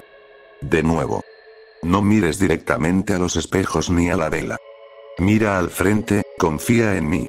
No te acobardes tampoco. Tienes que esperar hasta las 4:34. A las 4:34 ya habrá terminado. Está bien temblar un poco, intenta no hacerlo. No porque afecte al ritual ni nada, es simplemente una actitud de cobardes cuando uno está en compañía. ¿He mencionado que no dejes que la vela se apague? Para eso está el ventilador. Proteges la vela con tu cuerpo, pero si tu cuerpo fuera movido de repente, entonces el ventilador apagará la vela. Eso es el respaldo número 1. Tu ser querido es el respaldo número 2. A las 4:34 debe entrar en la habitación y llamarte por tu nombre. Si eso no funciona, debe llamar a tu móvil. Si eso tampoco funciona, tiene la taza de agua y el cubo. No puede tocarte, eso es un error de novato. El respaldo número 3 es tu objeto de poder, el juguete o relicario o el objeto de fuerza que trajiste. Te mostrará el camino si las cosas se complican. Múltiples respaldos. Tienes que ser como un scout si vas a hacer estas cosas. Si lo haces a medias, mejor no lo hagas. Hazlo del todo mal y no funcionará. Lo peor que puedes hacer es tomártelo lo bastante en serio para que funcione y no tomártelo lo bastante en serio para estar preparado para las consecuencias. Si dudas, remítete al título.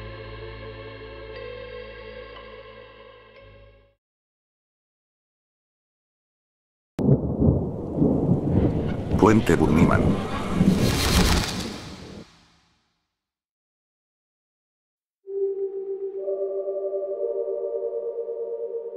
En 1903, escondido en lo profundo del bosque de Clifton, Virginia, solía haber un manicomio. Poco después de la guerra civil, la gente empezó a habitar la zona. La población era de unas 300 personas. Era un pueblo muy pequeño. Aún así, a la gente no le gustaba la idea de tener un manicomio a pocos kilómetros, así que todos se unieron y firmaron una petición para que fuera reubicado. La petición fue aprobada y se construyó un nuevo manicomio, que hoy se conoce como Prisión de Lorton, una instalación temporal para reos hasta que se les dicte sentencia. En el otoño de 1904, los reclusos fueron reunidos y cargados en un autobús con destino a Lorton. En algún punto del trayecto, no muy lejos de donde salieron, el conductor viró para evitar algo y el autobús comenzó a volcar. Pronto, rodaba en una colisión terrible. La mayoría de los reclusos resultaron heridos, pero lograron escapar del autobús. Huyeron hacia el bosque en plena noche.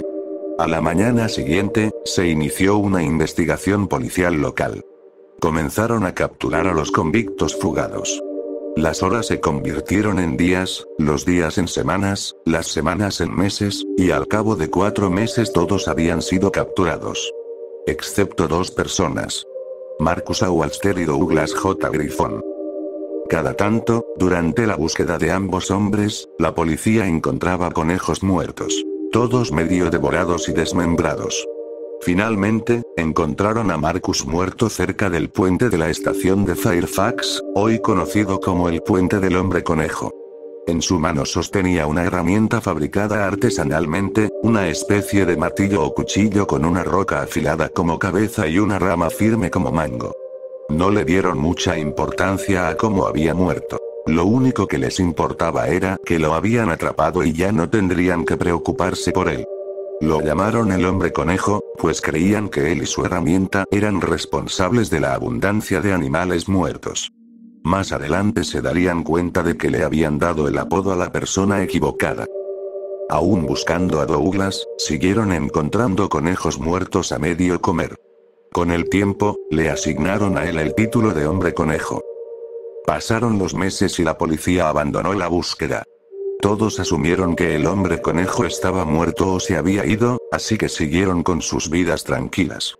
Pero en octubre, los conejos muertos comenzaron a reaparecer de la nada, y la gente empezó a temer a lo que no podían ver. La noche de Halloween llegó, y como de costumbre, un grupo de chicos fue al puente a beber y hacer lo que fuera que los adolescentes hacían en el siglo XX. A la medianoche, la mayoría ya se había ido. Solo 3 se quedaron en el puente. 2 chicos y una chica. Exactamente a las 12, una luz brillante iluminó la entrada del puente, justo donde estaban los chicos. Segundos después, estaban muertos. Sus gargantas habían sido cortadas con la misma herramienta encontrada junto a Marcus. No solo eso. Estaban abiertos de pecho a estómago, destripados como si fueran peces. El hombre conejo colgó a los 2 chicos de un lado del puente con sogas al cuello, de modo que sus cuerpos colgaban a la vista de cualquiera que pasara por debajo. A la chica la colgó de la misma manera, pero del otro lado. Esto ocurrió en 1905. Después de eso, nadie volvió a ver ni a oír nada del hombre conejo durante un año. Para Halloween de 1906, tanto padres como adolescentes en Clifton aún recordaban lo que había ocurrido el año anterior en el puente, su puente, el puente del hombre conejo. Esa noche, 7 adolescentes fueron al puente poco antes de la medianoche. Pensando que no pasaría nada, 6 entraron, mientras que una, Adrian Atala, se quedó a cierta distancia por si algo sucedía. Fue la única que presenció una tenue luz que avanzaba por las vías del tren justo antes de medianoche, deteniéndose encima del puente a las 12 en punto, para luego desaparecer al mismo tiempo que un destello brotaba del interior. Escuchó gritos aterradores provenientes del puente. Solo duraron unos segundos. Luego, encontró a los 6 adolescentes colgados del puente, exactamente igual que el año anterior. Horrorizada, Adrian corrió a casa y se negó a contar con detalle lo que vio. Solo logró balbucear palabras sueltas que los vecinos intentaron descifrar para reconstruir su historia. Nadie la entendió ni le creyó. La culparon de los asesinatos y la encerraron en el manicomio de Lorton. En 1913 volvió a ocurrir lo mismo. 9 adolescentes murieron la noche de Halloween. Adrian seguía encerrada. Le retiraron los cargos, pero ya era tarde. La locura la había consumido por completo. Aunque la hubieran liberado, ya no podía llevar una vida normal, así que pasó el resto de sus días en el manicomio hasta que murió en 1953, supuestamente de un shock. Nadie sabe qué lo provocó, pero se dice que murió mientras dormía, soñando con aquella noche aterradora.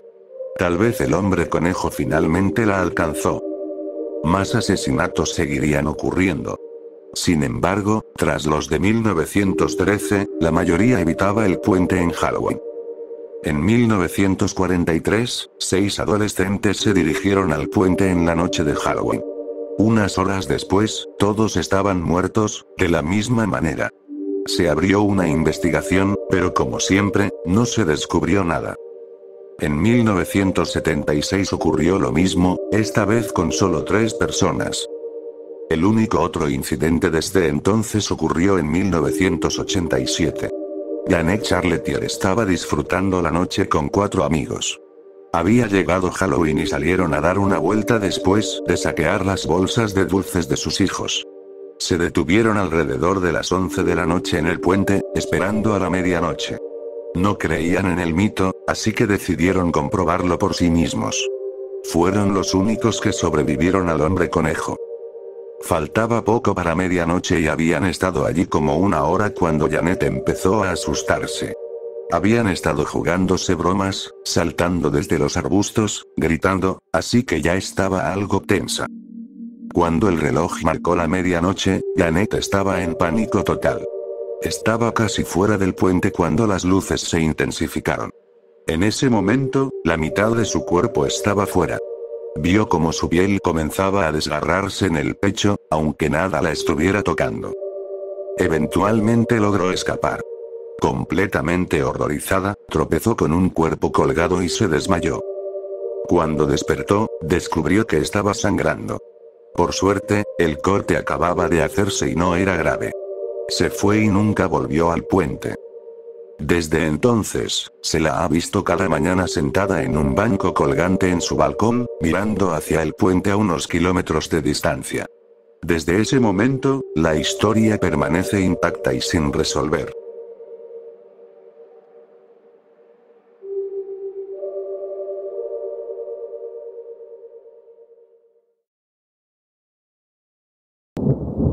No visites las ruinas de Pompeya.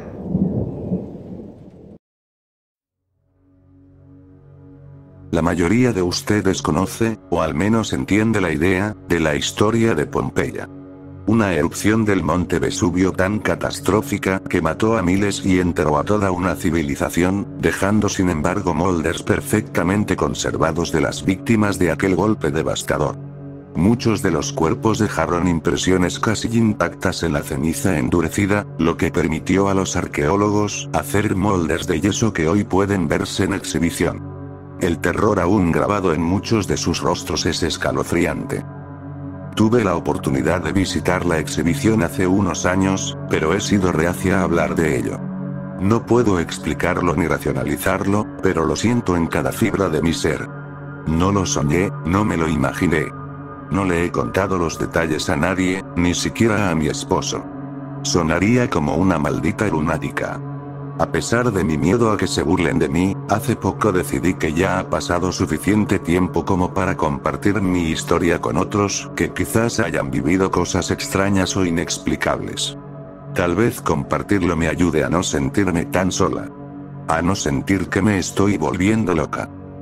Hace unos 3 años, pude reservar un viaje a Italia con mi mejor amiga, Heather.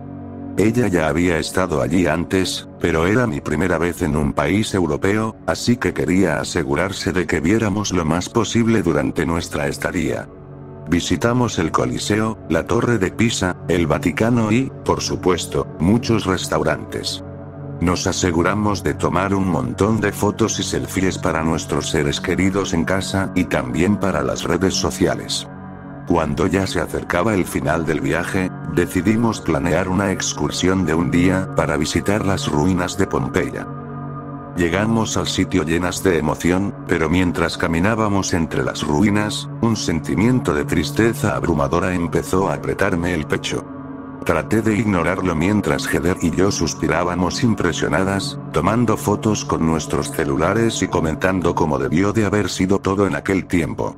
Observé a través del vidrio los moldes, algunos con expresiones de puro terror. Había una mujer con su hijo en el regazo, un hombre con el rostro retorcido en miedo o agonía, y un perro boca arriba con las patas levantadas, como si hubiera estado rascándose la espalda en el suelo. Esos eran los más famosos. Había otros en posiciones encogidas, acurrucados. Me alejé un poco, contemplando los muros y las estructuras, imaginando cómo debieron de lucir en su época. Había llegado siendo un día soleado, pero ahora se había oscurecido, como si nubes densas hubieran tapado el sol. Volví a la vitrina del hombre con la expresión agonizante y me quedé mirándola apenas un minuto. Cuando levanté la vista, Heather ya no estaba. De hecho, nadie estaba. El silencio era total. Giré en todas direcciones y no vi ni a ella ni al grupo del tour. Heather. Llamé varias veces. Corrí hacia donde estaba estacionado el bus. Ya no estaba. ¿Qué carajos?, murmuré, obligándome a mantener la calma. ¿Dónde se había metido todo el mundo? Era imposible que se hubieran ido en el minuto exacto que me distraje mirando el molde. Sabía que Heather jamás me dejaría ahí. Levanté el teléfono para llamarla y estaba muerto. No puede ser, grité. Tenía la batería casi llena hace un minuto. Empecé a hiperventilar y me senté junto a la exhibición, repitiéndome: no entres en pánico. Si se fueron, ella se dará cuenta de que no estoy y volverá por mí. No sé cuánto tiempo estuve allí. Podrían haber sido minutos, tal vez más. El cielo claro ya era gris y lúgubre. Me puse de pie, caminando sin rumbo, rezando por encontrar a alguien. Pasé junto a los moldes y noté algo extraño. Uno de ellos ya no estaba dentro de una vitrina. Juraría que lo estaba antes. Era el del hombre con el rostro retorcido. Un escalofrío me recorrió. Miré alrededor, desesperada, y volví la vista a la exhibición. Dios santo, grité. El molde estaba de pie. De pie. Me arrastré hacia atrás en el suelo, patinando en mi propio terror. Trozos de yeso seco se desprendían mientras avanzaba hacia mí, lento pero seguro, con aquella mueca de dolor aún en el rostro. Intenté levantarme justo cuando dio un salto y me sujetó del brazo. Recuerdo haber gritado, y luego todo se volvió negro. Desperté en el suelo de un edificio desconocido. Muros de piedra, estructuras que parecían sacadas de una película sobre Grecia o Roma. Me habría parecido hermoso si no estuviera aterrada. Miré en todas direcciones. No había nada. Me levanté y avancé hacia una puerta abierta.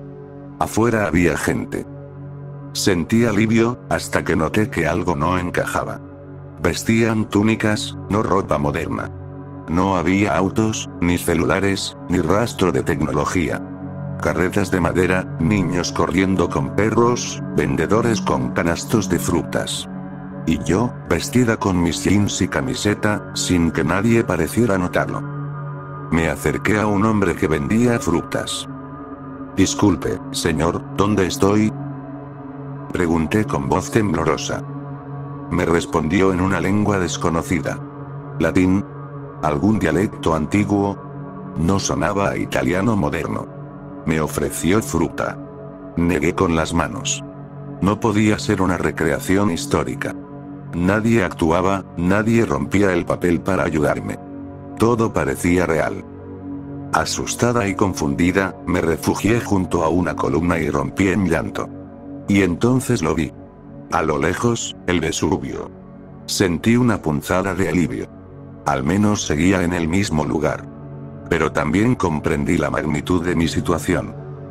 Una mujer joven se acercó, con un niño pequeño en brazos. No entendía lo que me decía, pero me ayudó a ponerme de pie y me llevó a su casa en las afueras. Me dio de comer, me ofreció un lugar donde dormir. Su bondad me tranquilizó lo suficiente para quedarme dormida. Me despertó un estruendo. El suelo temblaba. La mujer sostenía a su hijo, pálida de miedo. Salimos, y entonces lo vi. Una nube monstruosa brotando del Vesubio. Cenizas y piedras caían del cielo. La gente corría, gritando, tratando de huir con sus familias, con sus animales, con lo que pudieran cargar. Tenemos que irnos, le grité, tirando de su brazo. Ella negó con la cabeza, aterrada, y se acurrucó dentro de la casa. Me quedé junto a ella y su hijo, incapaz de abandonarlos. Me invadió un pensamiento desgarrador. Nunca volvería a ver a mi esposo ni a mi hijo. Nadie sabría qué me pasó. La ceniza lo cubría todo como nieve oscura. Las piedras caían, aplastando a quienes no alcanzaban a cubrirse. Y entonces, lo peor. Una nube ardiente bajando por la ladera como una ola asesina, tragándose todo a su paso. No había escape. El aire se volvió irrespirable. Sentí que mis pulmones iban a estallar. Un calor insoportable quemó cada parte de mi cuerpo. Dolor puro, indescriptible. Y después, nada. Oscuridad total. Lindsay. Dios mío, alguien llame a una ambulancia. ¿Qué? De pronto, la oscuridad desapareció. Figuras borrosas se movían en mi visión. Lo siguiente que supe fue que estaba mirando hacia arriba y vi a Heather arrodillada a mi lado, rodeada de un grupo de personas. Jadeé, tomando una enorme bocanada de aire. Me giré de costado y empecé a toser violentamente. Dios mío, cómo me dolía el pecho. ¿Estás bien? ¿Qué pasó? Chilló Heather. No lo sé. Jade. No podía decírselo. Era imposible. Una ambulancia había llegado y los paramédicos me estaban colocando una máscara de oxígeno. Me quedé tendida un minuto mientras mi respiración volvía a la normalidad, sin entender qué demonios había ocurrido. Después de revisarme y confirmar que mis signos vitales y mi respiración estaban bien, Heather me ayudó a incorporarme en posición sentada. Al mirar hacia mí misma, me di cuenta de que estaba cubierta de ceniza de pies a cabeza, y tenía el sabor amargo en la boca. Había un moretón en mi brazo, exactamente en el mismo lugar donde esa cosa me había agarrado. Miré alrededor y seguía frente a la exhibición del hombre con el rostro retorcido. Estaba de nuevo en su posición original, con la reja cerrada, protegiendo la vitrina.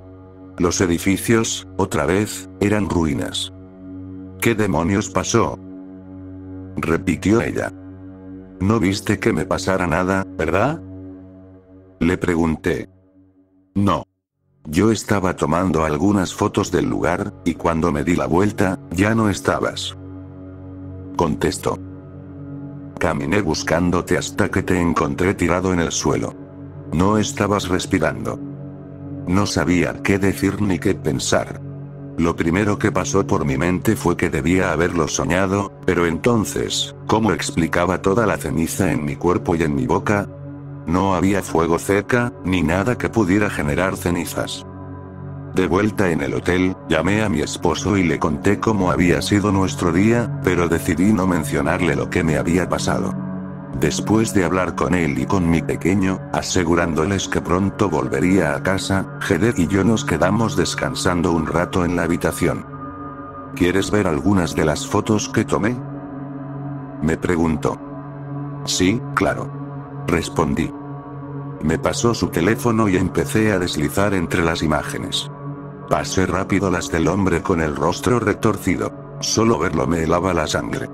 La visión de esa cosa caminando hacia mí sigue persiguiéndome hasta hoy. Me detuve cuando encontré la foto de la mujer con el niño en su regazo. Mi mente se nubló con el recuerdo de aquella mujer amable y el pequeño, no podía ser, ¿verdad?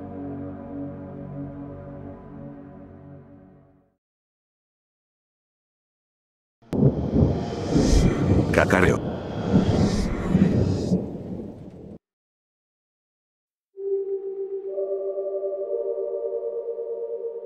Ya era suficiente. Durante años había escuchado en silencio a los doctores cacarear su inútil jerga en latín, jugando con mi cuerpo mientras probaban un tratamiento radical tras otro. Decían que este último era el mejor, que por fin mi condición estaba mejorando, entonces ¿por qué sentía que me estaba muriendo por dentro? ¿Por qué mis pensamientos se volvían cada vez más apagados? ¿Por qué mis articulaciones se sentían tan entumecidas? Hoy me tocaba otra ronda de su asqueroso brebaje, pero sabía que sería mi final. A estas alturas ya entendía que habían estado intentando destruirme desde el principio, que solo era otro conejillo de indias en sus enfermizos experimentos. No iban a llevarme. Sentí que venía otro ataque mientras me lanzaba fuera de la cama, y no iba a perder esta vez. Me desplomé en el suelo, sacudiéndome y retorciéndome como ya había hecho cientos de veces, luchando por el control. Luché con más fuerza que nunca. Retorciéndome. Gritando. Riendo. Siempre esa risa demente, brotando desde lo más profundo e incluso por encima de los alaridos. Al fin, entendí lo que debía hacer. Una parte de mí siempre lo supo, pero siempre la había reprimido antes de que pudiera completarse. Esta vez, la abracé. Luché por ella. Me sacudí, chillando y balbuceando hasta que finalmente sentí algo nuevo. Una oleada de libertad eufórica que jamás había experimentado. Lo tenía. Tenía el control. A pesar de los gritos agonizantes que salían de mi cuerpo, no sentía dolor, ni sensación alguna, mientras me arrancaba las tiras de carne. Los gritos se desvanecieron rápidamente cuando un mosaico carmesí inundó el suelo de baldosas, pero yo seguía trabajando, y mi risa chillona resonaba por toda la casa vacía. Saqué puñados chorreantes de carne y entrañas viscosas. Me quité el tejido de los dedos para poder raspar mejor la mugre de mis huesos durante toda la noche. Cuando por fin me puse de pie sobre el montón de carne descartada, me di cuenta de que mis recuerdos nunca me habían pertenecido. Solo era un espectador atrapado en un asqueroso capullo de vísceras y carne. Al fin era momento de crear recuerdos propios. Sabía que debía de haber otros como yo, y que tal vez necesitarían un pequeño empujón para liberarse. La risa volvió a surgir, y esta vez no se detendría nunca. Nadie silenciaría mi alegría. Ellos intentaron matarme. Esos malditos charlatanes lo llamaron una enfermedad. Lo llamaron bonus eruptus.